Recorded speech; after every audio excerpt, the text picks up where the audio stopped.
کبھی سوچا ہے کہ ہماری شروعات کہاں سے ہوئی؟ ہماری کہانی کا پہلا باب کب لکھا گیا؟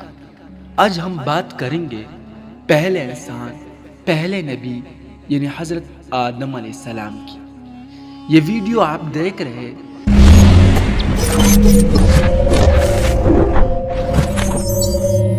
اللہ نے ارادہ فرمایا میں زمین پر اپنا خلیفہ پیدا کروں گا۔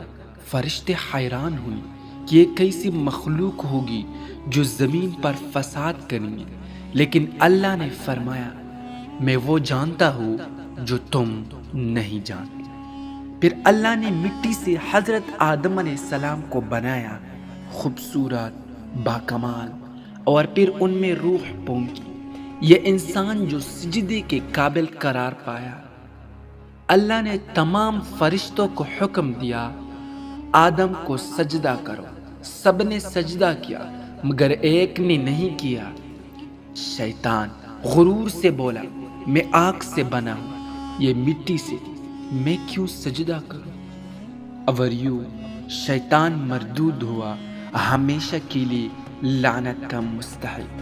اللہ نے حضرت حوا کو حضرت آدم علیہ السلام کا ساتھی بنایا، جنت میں دونوں کو جگہ دی اور فرمایا سب کچھ تمہارا ہے، بس اس ایک درخت کے قریب نہ جانا۔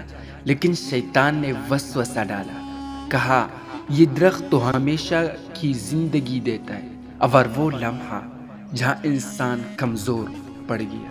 جب انہوں نے درخت کا پھل چکھا تو لباس اتر گیا، شرمندگی چھا گئی اور زمین پر اتار دے گئے۔ لیکن انسان کا خاصہ ہے کہ وہ توبہ کرتا ہے۔ حضرت آدم علیہ السلام اور حضرت حوا نے دل سے معافی مانگی اور اللہ نے فرما دیا یہی انسان کی اصل ہے، غلطی، ندامت اور پھر توبہ۔ اللہ ہر اس دل کو معاف کرتا ہے جو سچے دل سے پلٹ آئے۔ تو اگر تم نے بھی کبھی غلطی کی ہے تو لوٹ آؤ، تمہارا رب معاف کرنے والا ہے۔